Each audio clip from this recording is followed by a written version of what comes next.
Baderhat rail স্টেশনে আসতেই চোখে পড়ে যায় এখানে হাজারো মানুষের সমাগম। কত কষ্ট করে দাঁড়িয়ে আছে ট্রেনের অপেক্ষায়। দূর দূরান্ত, কেউ রাজশাহী, কেউ চাপায়, কেউ পাবনায়, বিভিন্ন প্রান্তে। তো এই মানুষগুলোর যে ভোগান্তি, দীর্ঘ সময় দাঁড়িয়ে আছে, এই কষ্টের দায়ভার কে নিবে? রেল স্টেশন কর্তৃপক্ষ এর দায়বদ্ধ নয়। কে নিবে এর দায়বদ্ধ? তবে সাধারণ মানুষের এই ভোগান্তি কে নিবে এর দায়ভার? দেখতে থাকুন। কত সময় দাঁড়িয়ে আছো? এখানে আনুমানিক কয়টা বাজে এখন? 37, আনুমানিক আধা ঘন্টা। আধা ঘন্টা? তো এই আধা ঘন্টা একটানা দাঁড়িয়ে আছো? দাঁড়িয়ে লোকজন দেখতেছি আশেপাশে, প্রাকৃতিক বাদেরহাটের রেল স্টেশনে কিছু অভাব রয়েছে, তোমার কি জানা আছে কি ধরনের অভাবগুলো? টয়লেট আর কি? তারপর টিউবওয়েল, মানে এই ধরনের টিউবওয়েল এবং টয়লেট এবং একটি আবার যাত্রী ছাউনি থাকলে যাতে সবাই সাধারণ মানুষের জন্য অনেক উপকার আসতো, তাই তো? কারণ ঝড় বৃষ্টি কখন আসতে পারে কেউ তো জানে না। রেল স্টেশন কর্তৃপক্ষের উদ্দেশ্যে তোমাকে কিছু বলার আছে?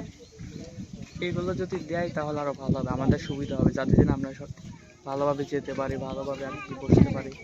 যাতে কোথায় যাবেন আপনি? ভাই আমি পাবনাতে যাব। এই যে বাদেরহাট স্টেশনে কত সময় দাঁড়িয়ে আছেন আপনি? অনেকক্ষণ, 1 ঘন্টা। এখানে এই স্টেশনে আপনার কাছে মনে হয় যে এখানে একটি যাত্রী ছাউনি এবং একটি টয়লেটের ব্যবস্থা হলে অনেকটা ভালো হতো? এটা একটা বাস্তব কথা বলছেন। আমাদের পাবনাবাসীর এই মাসুন্ডিয়া, ঢালারচর, বাদেরহাটের পানের দাবি, এখানে একটা পাবলিক টয়লেট দরকার, এখানে একটা যাত্রী ছাউনির দরকার। অনেক বাচ্চারাই খুব কষ্ট করে, রোদ যখন হয় তখন খুবই কষ্ট, ঘন্টার পর ঘন্টা দাঁড়িয়ে থাকা লাগে, আর বৃষ্টি যখন হয় আরো বেশি কষ্ট। এখানে ভিজে পড়ে মানে একবারে জামা কাপড়, পোশাক সব নষ্ট আপনি হয়ে যায়। এই রেল স্টেশন কর্তৃপক্ষের উদ্দেশ্যে আপনার কি চাওয়া পাওয়া আছে? আমাদের চাওয়া পাওয়া একটাই, যে আমাদের এখানে একটা যাত্রী ছাউনি হোক, একটা পাবলিক টয়লেট হোক, মানুষের যাত্রীদের একটু সেবা দিক, মানবিক সেবা যেটারে বলে।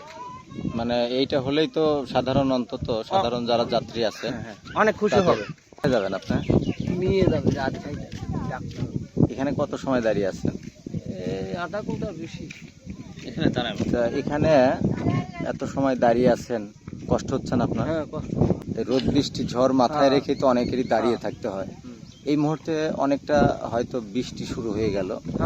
তা এই যে সাধারণ মানুষের যে কষ্ট, এখন রেল স্টেশন কর্তৃপক্ষের উদ্দেশ্যে আপনার কিছু বলার আছে? এখানে একটা ঘর হলে পরে থাকার মতন, সেবা দেওয়ার মতন একটা করে সবচেয়ে ভালো। একটি যাত্রী ছাউনি এবং একটি টয়লেটের ব্যবস্থা হলে মানুষের জন্য সুবিধা হতো, তাই তো?